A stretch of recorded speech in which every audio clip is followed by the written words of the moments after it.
warahmatullahi wabarakatuh. Perkenalkan, saya Izul Hasbi dari program studi PGMI semester 5 kelas B. Video ini dibuat untuk memenuhi tugas dengan mata kuliah pembelajaran IPA.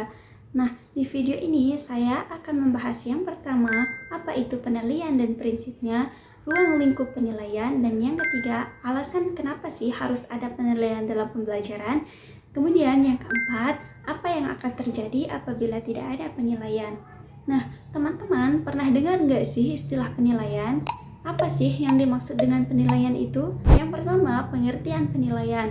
Penilaian adalah sebuah proses mengumpulkan, menganalisis, dan menafsirkan informasi tentang pencapaian siswa dalam sebuah pembelajaran.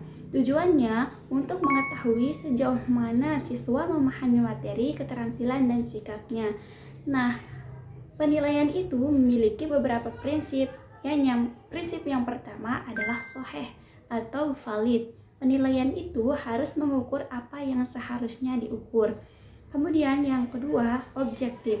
Penilaian didasarkan pada prosedur dan kriteria yang jelas dan tidak dipengaruhi perasaan oleh penilainya. Dan yang ketiga, yaitu adil. Tidak menguntungkan atau merugikan peserta didik, tidak membedakan latar belakang seperti sosial, budaya, agama, dan lain-lain.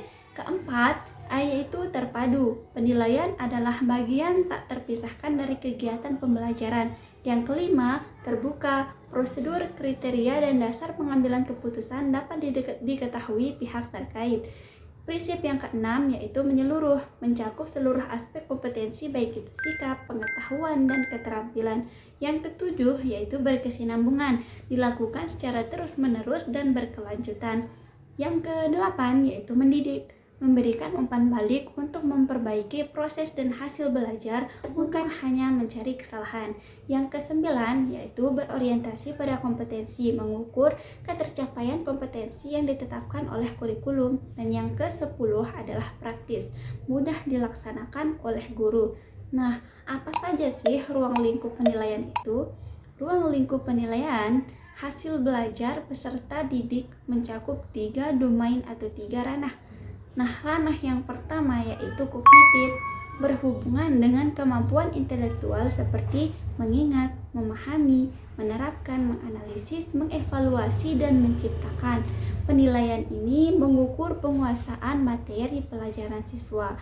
Yang kedua yaitu ranah afektif, berhubungan dengan aspek emosional seperti sikap, nilai, minat, motivasi, dan karakteristik personal.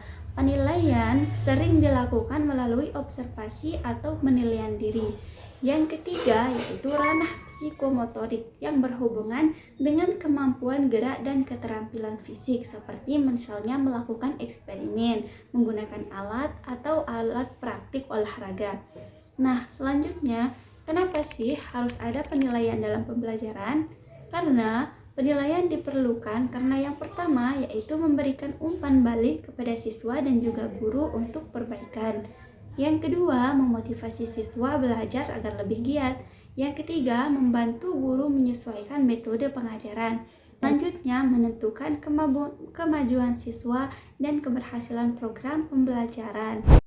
Lalu, apa yang akan terjadi apabila tidak ada penilaian? Tanpa penilaian, guru tidak tahu apakah materi itu dapat terserap dengan baik. Kedua, siswa kurang termotivasi. Yang ketiga, pembelajaran tidak terarah. Akhirnya, kualitas pendidikan menurun. Siswa tidak siap dihadapi dengan tantangan nyata. Nah, seberapa penting sih penilaian itu? Menurut saya, penilaian itu sangat penting karena penilaian itu seperti kompas dalam pembelajaran yang bisa mengarahkan, mengukur, dan memperbaiki. Tanpanya, belajar hanyalah teori yang kosong. Menurut saya, penilaian yang baik bisa ditingkatkan prestasi siswa hingga 30 hingga 50% dengan umpan balik apabila tepat waktu.